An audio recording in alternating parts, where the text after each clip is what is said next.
Okay, so nominations and appointments. We're at the beginning of an administration here, so there aren't a terrible lot of appointments. But the Constitution vests the president with the power to nominate, and he shall nominate and by and with the advice and consent of the Senate, says the Constitution, shall appoint ambassadors, other public ministers and consuls, judges of the Supreme Court, and all other officers of the United States, whose appointments are not herein otherwise provided for, and which shall be established by law. But the Congress may by law vest the appointment of such inferior officers as they think proper in the President alone, in the courts of law, or in the heads of departments. Okay, so there's not a terrible lot currently. So I normally talk to you about ambassadorial appointments, and I'm still going to do that. We'll look at the U.S. Ambassador to the Court of St. James, which is the United Kingdom. There is no ambassador at the moment. This lady, I believe the first name is pronounced Yael Lempert. She's the Charge d'Affaires. I can barely speak English. I don't know about the French. Charge d'Affaires. It's the number 2 anyway. She's holding down the fort until Biden can get a nominee past the Senate. So the last ambassador was, his name was Woody Johnson. He served for the entirety of the Trump administration, and he resigned when President Trump left. There's no current ambassador. So the ambassadorial appointment to the United Kingdom, it's an important one. They're one of our oldest allies. It's considered a very high-profile ambassadorship. And these often go to very wealthy donors of the incumbent president. Now, Biden has talked a little bit about shaking that up. We'll see what happens. So we don't need a seasoned diplomat in posts like that. The UK, France, Italy, we have very stable diplomatic relations with those countries. We've had very stable diplomatic relations with those countries for centuries now. Well, at least 2. Yeah.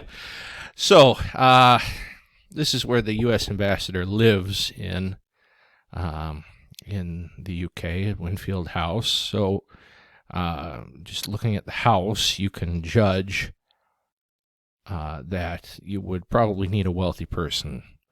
So that's why, like Woody Johnson, he is a great grandson of the Johnson & Johnson, the people who make the shampoo. He owns the New York Jets. He very, very rich. He could afford to host functions and clean up the house and maintain the house and do all the things that an ambassador from the United States would be expected to do, and host all the events that they would be expected to host. She's not expected to do a whole lot of that. They will probably, if I had to take an educated guess, hold until a new ambassador gets there. Just hold down the fort. State's budget also, the Department of State doesn't adequately fund these facilities or fund the gatherings that these guys are supposed to host, or gals. Hence the obscenely rich people that get appointed to be ambassadors in this country. It's understandable. Is it the best practice?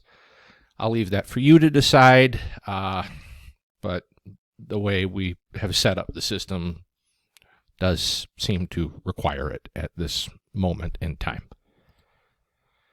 So these guys have to go through Senate hearings. It is the Senate Foreign Relations Committee that they have to face.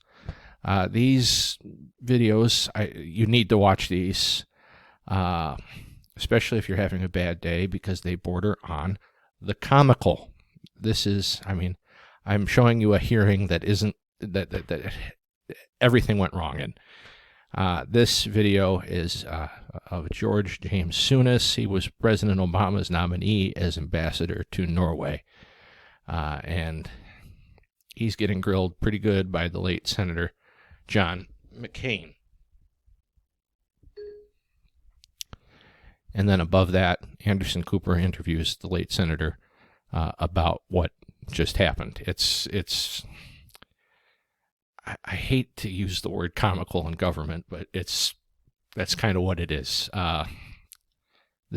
So again, when you watch this is not how a nominee is supposed to answer questions. This is not how somebody is supposed to be who's a nominee to a major ally.